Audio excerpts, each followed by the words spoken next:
राष्ट्रीय किसान संगठन ने नईगढ़ी तहसील में एसडीएम मऊगंज को सौंपा ज्ञापन। यूरिया खाद जल्द दिलाए जाने की रखी मांग।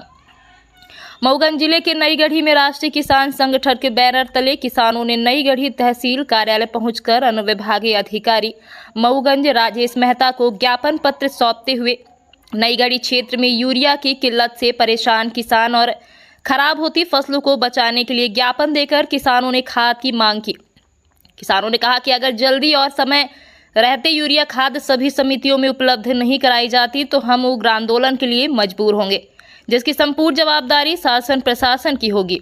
गुरुवार को शाम 4 बजे राष्ट्रीय किसान संगठन के प्रतिनिधिमंडल ने किसानों के साथ नईगढ़ी तहसील कार्यालय पहुंचकर किसानों की खाद की समस्याओं सहित अन्य 4 बिंदु जो इस प्रकार हैं।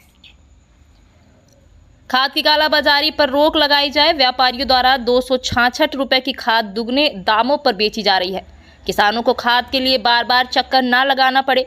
नईगढ़ी के किसानों को पटवारी के लिए चक्कर लगाना पड़ता है।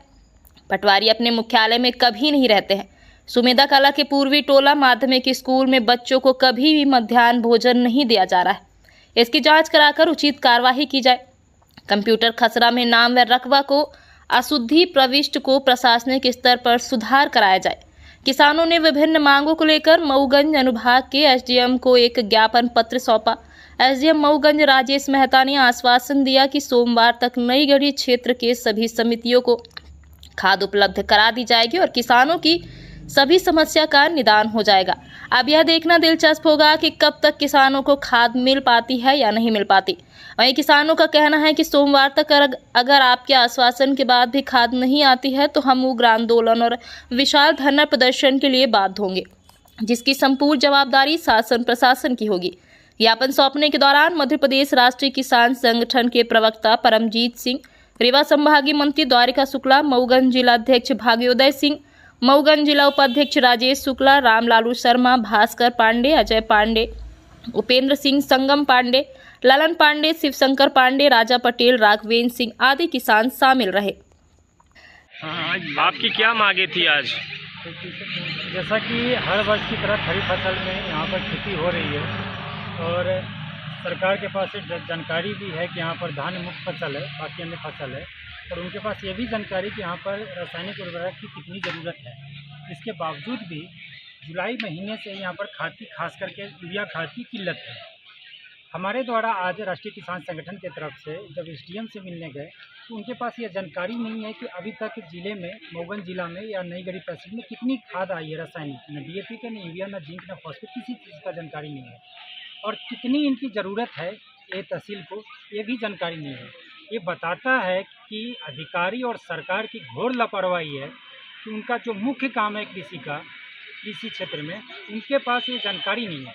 हद तो तब होगी जब कृषि विभाग को भी फ़ोन लगाया गया, रीवा में शिखा जी को या फिर रवि बघेल जी को मऊगंज में एसडीएम सर के द्वारा, तो उनके पास ये जानकारी उपलब्ध नहीं है कि अभी तक नईगढ़ी तहसील में कितनी रासायनिक उर्वरक की आपूर्ति हो चुकी है और कितना डिमांड है। ये दिखाता है कि किसानों के प्रति और कृषि के प्रति सरकार और अधिकारी की लापरवाही कितनी है। हम लोग को मानते ही नहीं है कि हम लोग कभी भी सरकार के एजेंडे में शामिल हैं। इन चीज़ों को लेकर राष्ट्रीय किसान संगठन ने आज यहाँ पर एसडीएम से मुलाकात की है। एसडीएम ने क्या आश्वासन दिया? एसडीएम ने तो पहले अपने तरफ से पल्ला झाड़ लिया कि हमारे अधिकार क्षेत्र में नहीं आया है। जब मैंने उनको उनका अधिकार बताया कि आपका अधिकार क्या है, तब फिर उन्होंने रीवा में शिखा जी से और फिर रवि बघेल से वहाँ से बात करवाए और उन दोनों से एसडीएम सर ने भी और हमने भी उनसे एक आश्वासन लिए कि सोमवार को भी किसी भी हालत में नईगढ़ी में 267 रुपया 50 पैसे पे खाद मिलेगा। हमने कई और मांगे भी रखे थे, उसमें एक मेन ये था खाद के संदर्भ में कि किसान लाइन में नहीं लगेगा, पहला था। दूसरी ये था कि 267 रुपया 50 पैसे का हमसे ज़्यादा नहीं देंगे। इसके अलावा कृषि विभाग अपना नंबर सार्वजनिक करे, जिस नंबर पे किसान फ़ोन करे तो उससे कोई भी दुकानदार जिसके पास लाइसेंस प्राप्त है वो 267 रुपया 50 पैसे से ज़्यादा में यूरिया न दे। अगर वो देता है तो उसकी लाइसेंस निरस्त किया जाए और उसको जेल भेजा जाए। इस पर भी एसडीएम सर का कहना था कि हम एक कार्रवाई करवाएंगे। सोमवार को आश्वासन है, बड़ी संख्या में तहसील कार्यालय के सामने लोग आएंगे खाद के लिए। अगर खाद नहीं मिलती है तो यहाँ पर अनिश्चित काल के लिए रोड जाम किए जा सकते हैं, तहसील का घेराव किया जा सकता है। ये हम लोगों ने लिखित रूप से एसडीएम को बता चुके हैं और कलेक्टर साहब के नाम से भी ज्ञापन दे चुके हैं।